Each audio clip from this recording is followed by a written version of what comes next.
Partie 2. Le Seigneur nous dit dans sa parole que lorsque nous acceptons Jésus-Christ comme notre Seigneur et notre Sauveur, que nous lui avons demandé pardon pour nos péchés anciens, qu'est-ce qu'il se passe? Son esprit, le Saint-Esprit qui est Dieu, vient vivre en nous. C'est la raison pour laquelle Jésus dit « Voici, je suis avec vous tous les jours jusqu'à la fin du monde. » Mais comment? Mais par son esprit. La Bible dit « Marcher par l'esprit ». On ne veut plus marcher par l'esprit. On préfère marcher par tel serviteur, telle personne. Non. Marcher par l'esprit. C'est la parole de Dieu. On ne peut pas choisir, un coup j'obéis, un coup je fais comme je veux, un coup non, Saint-Esprit, j'ai pas envie de t'écouter, franchement, flemme. Comment ça flemme?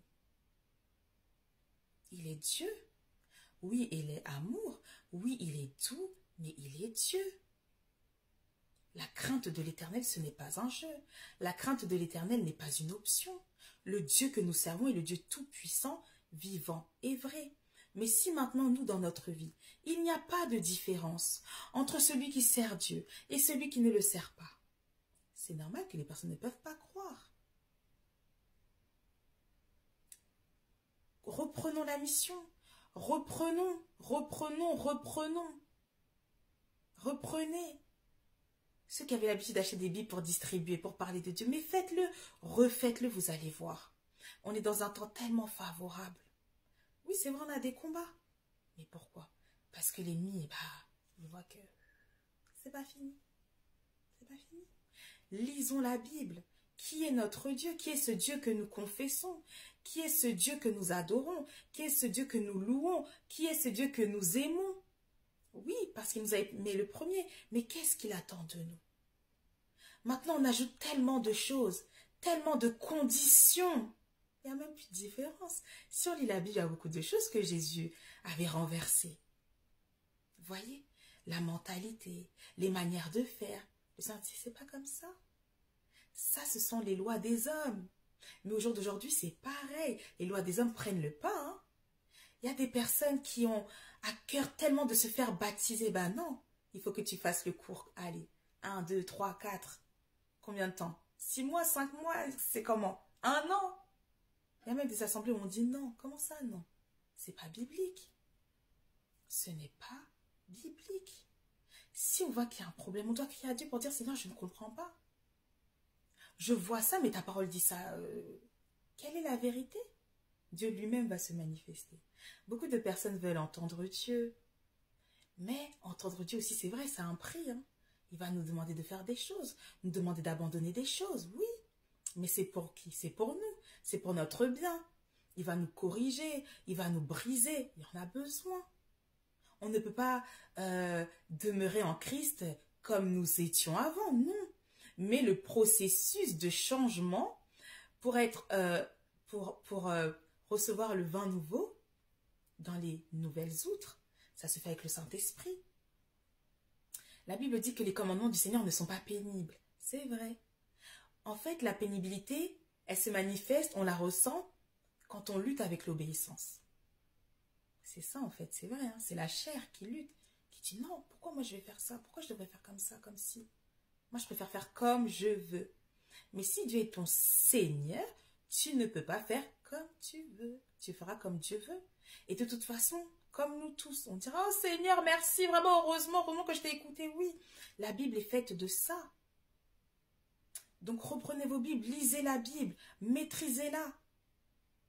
Comprenez les tenants, les aboutissants de ce que vous êtes en train de lire. Le Saint-Esprit va renouveler vos pensées. Il va renouveler il va renverser les forteresses de pensée. Les faux raisonnements. Les raisonnements des hommes qu'on a commencé à mettre. Non. Il y a des personnes qui pensent que pour prier pour un malade, il faut que tu sois pasteur. C'est faux. Ce n'est pas biblique. C'est faux. C'est faux. Mais il faut y aller. Moi aussi, au début, c'était difficile, hein. Ça me disait, ben, il faut y aller, vas-y. Mais Seigneur, c'est compliqué, en plus on ne connaît pas les gens et tout, nanana. Qu'est-ce que je vais lui dire, nanana. Et quand on commence à parler aux personnes, déjà les personnes sont ouvertes. Ça fait du bien de partager Christ, de partager sa foi, ou de voir une personne qui est malade. Tu pries pour elle, elle lâche sa béquille. Tu pries pour elle, la paralysie tombe. Oui, c'est important. Et puis aussi, ce qui crée un frein aussi pour nous, c'est le milieu dans lequel nous sommes. Oui, c'est vrai. Donc vraiment, marchons par l'esprit, demandons à Dieu sa grâce, sa grâce, sa grâce, sa grâce, sa grâce, sa grâce. Il y a besoin parce que on va arriver dans un temps où il y aura beaucoup de conflits, de problèmes dans les assemblées. Pourquoi le Seigneur, il dit, hein, ça commence toujours par sa maison. Toujours par sa maison. Mais derrière ça, après, c'est quoi? Alléluia, c'est le réveil. On en a besoin. On en a besoin. Que les personnes qui ont des ministères puissent entrer dans leur ministère. Pas être bloqués, attendre combien d'années. Voilà, bon, oui, en fait, quand Dieu parle, il parle. C'est important. Sauf que beaucoup de personnes ne veulent plus entendre, ne veulent pas voir, ou elles savent, elles ne veulent pas. Ça bloque, ça bloque. Ça il dit, continue à bloquer. Continue à bloquer. Lui-même va intervenir. Donc, vous marchez, marchez par l'esprit. Soyez obéissants, soyez bons, ayez un bon cœur. Marchez par l'esprit. Et Dieu vous restaurera. Dieu vous justifiera toujours. Il est bon. On sert un Dieu puissant, un Dieu redouté, un Dieu redoutable. Pourquoi est-ce qu'il y a tous ces dramas autour de nous là? Mais parce que l'ennemi voit que, oh, l'évangile est en train de se répandre à ce point-là. Vous savez, à partir du moment où il y a une campagne de calomnie qui est en train de se mettre en place, c'est parce que dans le monde spirituel, on a vu quelque chose que peut-être que nous n'avons pas vu. Donc, soyons à notre poste. Revenons. Revenons au cœur de la louange. Revenons au pied du Seigneur. Beaucoup de personnes redoutent la venue du Christ, le retour de Christ.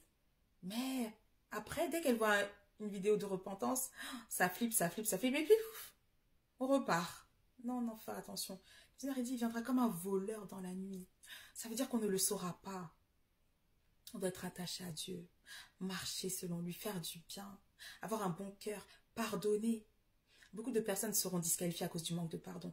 Ce n'est pas facile, il y a des fois, il y a des situations qui sont très difficiles à pardonner. Mais Dieu dit qu'il nous donnera la force de le faire. La force de le faire. On doit crier à Dieu pour dire, Seigneur, aide-moi à pardonner. Seigneur, aide-moi à pardonner totalement, comme tu veux que je puisse pardonner. De la même manière où tu me pardonnes. Parfois, ça peut prendre du temps. Mais on ne peut pas rester avec la rancœur, c'est impossible. L'amertume, c'est impossible. L'ennemi est assis sur nos cœurs. C'est pas possible, il est assis sur nos destinées. Non. Seigneur, donne-moi la force, donne-moi la puissance pour pouvoir pardonner ce qui est même impardonnable. Si tu dis dans ta parole qu'on doit pardonner, ça veut dire qu'on peut le faire. Et Dieu le fera, parce qu'il est fidèle et il est bon. Donc voilà ce que je voulais partager avec vous. Poussé par l'esprit, parce que j'avoue, je ne savais même pas ce qu'il voulait dire, mais voilà. Il y a un réveil qui est en train de se mettre en place.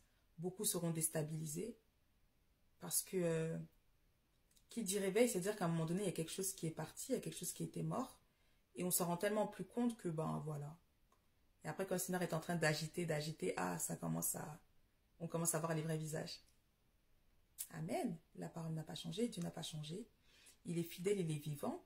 Tout est dans la parole de Dieu. Lisez, vous allez voir. Plus on lit la Bible, et plus on commence à comprendre comment Dieu fonctionne. Comme ça, se dire, oh, ok. Waouh, il y avait ça dans l'Ancien Testament, mais Jésus dit la même chose en fait. Oui. Parce que Dieu est un. Et non, la Bible ne se contredit pas. Voilà. Comme beaucoup de personnes aiment le dire, mais aiment à le penser. Mais ce qui est sûr, c'est que Jésus revient bientôt chercher les siens. Il ne vient pas chercher une dénomination d'église. Pas du tout.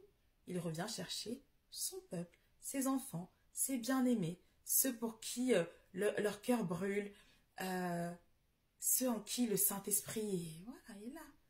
Le Seigneur a dit dans la parole, c'est quoi? L'épouse et l'Esprit disent viens. Maranatha, Jésus revient. Donc que Dieu vous bénisse, que Dieu vous garde. Bonne semaine et à très bientôt. Bye.